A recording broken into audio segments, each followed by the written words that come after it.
Assalamualaikum warahmatullahi wabarakatuh. Terima kasih atas kesempatannya. Saya Siti Mafatikul Ulia dengan NIM 2018-210-916. Saya akan mempresentasikan proposal penelitian saya dengan judul Pengaruh Modal Kerja, Likuiditas, Struktur Modal, dan Ukuran Perusahaan terhadap Profitabilitas Perusahaan pada perusahaan manufaktur di sektor consumer good yang terdaftar di Bursa Efek Indonesia pada periode 2017 sampai dengan 2019. Yang pertama, saya akan menjelaskan latar belakang. Nah, di Indonesia terdapat beberapa perusahaan manufaktur. Salah satunya adalah perusahaan manufaktur di sektor consumer good. Nah, consumer good merupakan industri yang terus berkembang karena consumer good adalah industri yang sangat dibutuhkan untuk memenuhi kebutuhan pokok masyarakat dan untuk menjamin keberlangsungan hidup masyarakat. Consumer good merupakan sektor pendukung pertumbuhan ekonomi. Sektor consumer good sangat berperan penting dalam perekonomian negara. Untuk itu, sektor consumer good pasti memiliki tujuan jangka panjang. Nah, untuk menentukan jangka panjang tersebut, perusahaan harus dapat meningkatkan nilai perusahaan. Untuk mencapai tujuan tersebut, maka dapat dilihat dari kinerja keuangan perusahaan yang dapat dilakukan dengan menggunakan analisis rasio yang meliputi likuiditas, aktivitas, solvabilitas, dan profitabilitas. Profitabilitas merupakan kemampuan perusahaan memperoleh laba yang berhubungan dengan penjualan, total aktiva, dan modal sendiri. Nah, profitabilitas sangat penting bagi perusahaan karena perusahaan harus meningkatkan kinerjanya untuk mencapai tujuan yang diinginkan oleh sebuah perusahaan. Nah, semakin tinggi nilai rasio, maka kondisi perusahaan semakin baik. Profitabilitas adalah hasil dari kebijakan dan keputusan operasional yang dilakukan oleh manajemen perusahaan, sehingga profitabilitas adalah kemampuan perusahaan dalam menghasilkan laba bersih dari aktivitas yang dilakukan dalam perusahaan. Nah, faktor-faktor yang mempengaruhi profitabilitas perusahaan diantaranya adalah modal kerja, likuiditas, struktur modal, dan ukuran perusahaan. Modal kerja juga dapat diartikan sebagai keseluruhan dari aktiva lancar yang dimiliki oleh suatu perusahaan.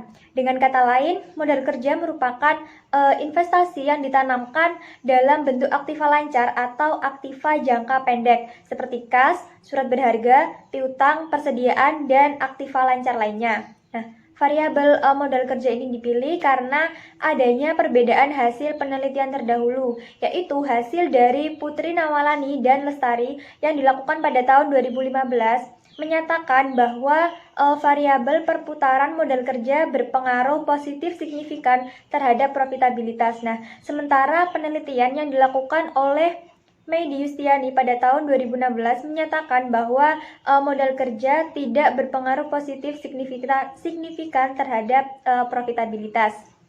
Selanjutnya ada rasio likuiditas. Rasio likuiditas merupakan rasio yang mengukur kemampuan perusahaan dalam memenuhi jangka pendek. Likuiditas perusahaan dapat diukur berdasarkan kemampuan untuk memenuhi kewajiban jangka pendeknya ketika jatuh tempo. Nah, apabila perusahaan sudah jatuh tempo, maka perusahaan harus membayar tagihannya.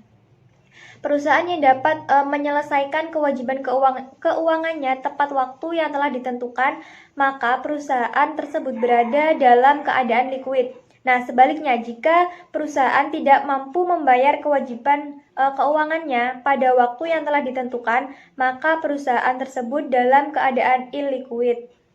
Nah, variabel ini dipilih karena adanya perbedaan hasil dari penelitian terdahulu, yaitu hasil dari Medi Yustiani yang dilakukan pada tahun 2016 menyatakan bahwa likuiditas yang diukur dengan current ratio berpengaruh positif signifikan terhadap profitabilitas. Sedangkan penelitian Ambarwati yang dilakukan pada tahun 2015 menyatakan bahwa likuiditas tidak berpengaruh signifikan terhadap profitabilitas. Selanjutnya ada struktur modal. Nah, struktur modal adalah perbandingan antara modal asing dengan modal sendiri. Struktur modal merupakan pertimbangan antara utang jangka pendek, utang jangka panjang, dan saham. Variabel struktur modal dipilih karena adanya perbedaan hasil, yaitu dari penelitian Sinurat yang dilakukan pada tahun 2017 yang menyatakan bahwa struktur modal berpengaruh negatif signifikan terhadap profitabilitas, sementara penelitian yang dilakukan Violeta dan Sulasmiati pada tahun 2017 menyatakan bahwa struktur modal berpengaruh signifikan terhadap profitabilitas. Yang terakhir ada ukuran perusahaan. Mediustiani menjelaskan bahwa ukuran perusahaan merupakan penetapan besar kecilnya suatu perusahaan. Semakin tinggi total aset yang menunjukkan bahwa harta yang dimiliki oleh perusahaan membuktikan besar pula harta yang dimiliki oleh perusahaan.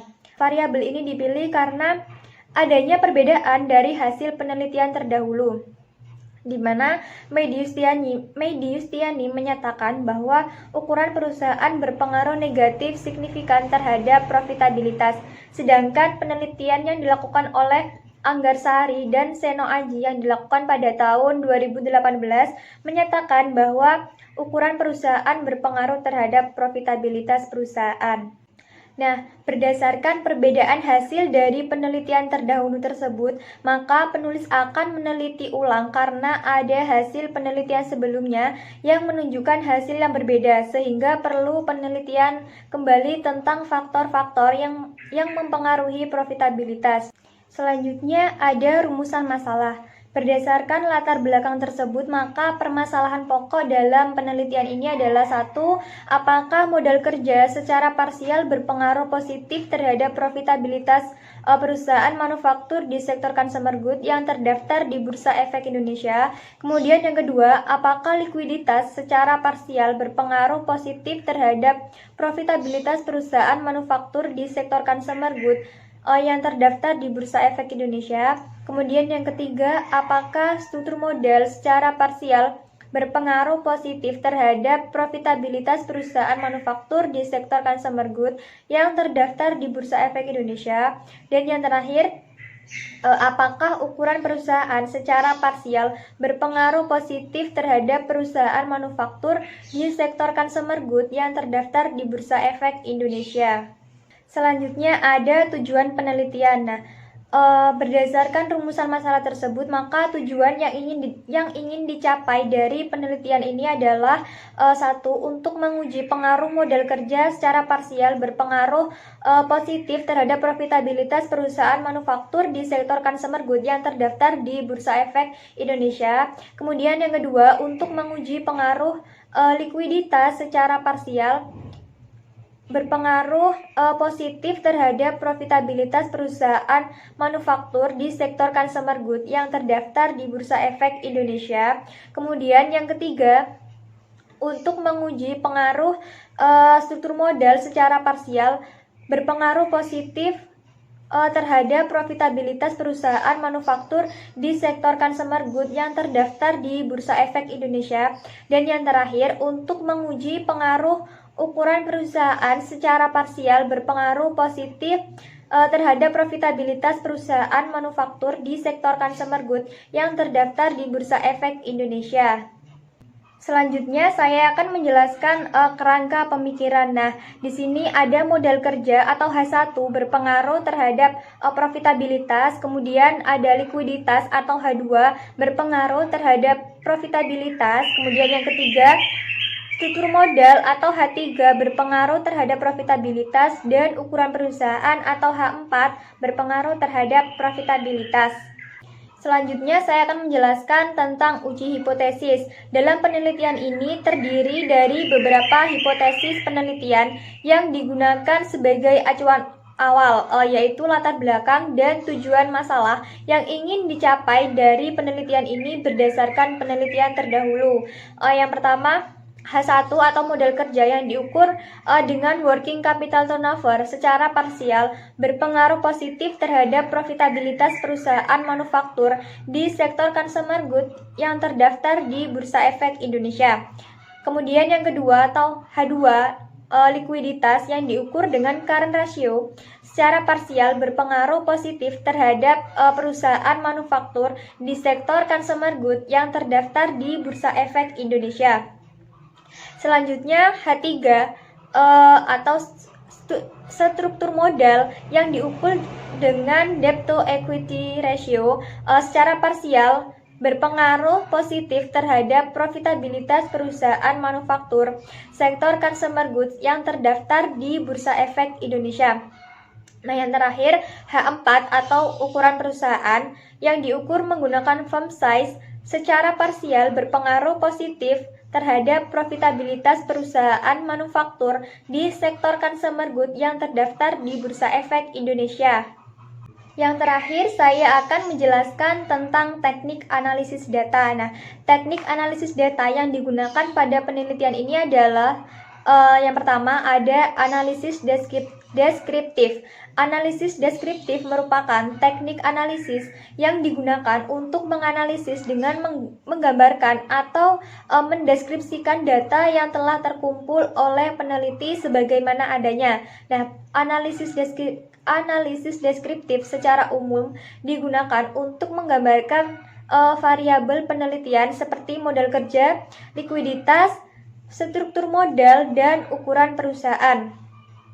Selanjutnya ada uji hipotesis. Nah, analisis uji hipotesis pada penelitian ini menggunakan model MRA atau Multiple Regression Analysis yang merupakan persamaan dan menunjukkan arah pengaruh antara modal kerja, likuiditas, struktur modal, dan ukuran perusahaan terhadap profitabilitas. Dengan model persamaan Y sama dengan beta 0 plus beta 1 X1 plus beta 2 X2 plus beta 3 X3 plus beta 4 X4 dan EI. Selanjutnya ada uji simultan atau uji F. Uji simultan atau uji F digunakan untuk menguji apakah secara simultan variabel X atau modal kerja yang diukur menggunakan working capital turnover, likuiditas yang diukur menggunakan current ratio, struktur modal yang diukur dengan debt to equity ratio, dan ukuran perusahaan yang diukur dengan firm size berpengaruh secara signifikan terhadap variabel Y atau profitabilitas. Nah, langkah-langkah pengujian dalam uji simultan yaitu 1. Merumuskan formulasi hipotesis di mana H0 sama dengan B1 sama dengan B2 sama dengan B3 sama dengan B4 sama dengan 0 atau modal kerja, likuiditas, struktur modal, dan ukuran perusahaan secara simultan tidak memiliki pengaruh secara signifikan terhadap profitabilitas. Atau H1 paling sedikit ada 1 dari B tidak sama dengan 0. Atau modal kerja, likuiditas, struktur modal, dan ukuran perusahaan secara simultan memiliki pengaruh secara signifikan terhadap profitabilitas. Yang kedua, menentukan tingkat signifikansi sebesar alfa sama dengan 0,05 atau 5%. Yang ketiga, menentukan kriteria pengujian daerah penerimaan dan penolakan H0. Yang keempat, menghitung statistik uji F, di mana F sama dengan SSR dibagi K, dibagi SSE, dibagi N, dikurangi K, dikurangi 1. Kemudian yang kelima, kriteria pengujian atau kesimpulan, di mana F hitung lebih dari F tabel atau signifikan kurang dari 0,05, maka H0 ditolak atau H1 diterima. Selanjutnya ada koefisien determinasi atau R kuadrat. Koefisien determinasi digunakan untuk mengetahui seberapa besar kemampuan model dalam menerangkan variasi variabel dependen, yaitu modal kerja yang diukur menggunakan working capital turnover, likuiditas yang diukur dengan current ratio, struktur modal yang diukur dengan debt to equity ratio, dan ukuran perusahaan yang diukur dengan firm size secara simultan dalam mempengaruhi variabel dependen yaitu profitabilitas. Nilai R kuadrat antara 0 dan 1 atau 0 kurang dari R kuadrat kurang dari 1. Semakin besar nilai R kuadrat, semakin besar kemampuan seluruh variabel independen dalam menjelaskan variabel dependennya. Selanjutnya ada uji parsial atau uji T. Uji parsial digunakan untuk menguji apakah secara parsial variabel X yaitu modal kerja yang diukur menggunakan working capital turnover, likuiditas yang diukur menggunakan current ratio, struktur modal yang diukur dengan debt to equity ratio, dan ukuran perusahaan yang diukur menggunakan form size yang terdapat dalam modal MRA secara signifikan mempengaruhi variabel Y atau profitabilitas. Dalam uji parsial, penelitian ini menggunakan uji parsial dua sisi dan uji parsial sisi kanan. Nah, yang pertama ada uji parsial dua sisi untuk menguji variabel modal kerja dan struktur modal secara parsial memiliki pengaruh terhadap profitabilitas. Kemudian uji parsial sisi kanan untuk menguji variabel likuiditas yang diukur menggunakan current ratio secara parsial memiliki pengaruh terhadap profitabilitas. Nah, yang terakhir ada koefisien determinasi parsial. Koefisien determinasi parsial digunakan untuk mengukur besar sumbangan atau kontribusi variabel independen, di mana modal kerja yang diukur menggunakan working capital turnover, likuiditas yang diukur menggunakan current ratio, struktur modal yang diukur dengan debt to equity ratio, dan ukuran perusahaan yang diukur dengan form size secara parsial dalam mempengaruhi variabel dependen yaitu profitabilitas. Sekian presentasi proposal dari saya. Terima kasih. Wassalamualaikum warahmatullahi wabarakatuh.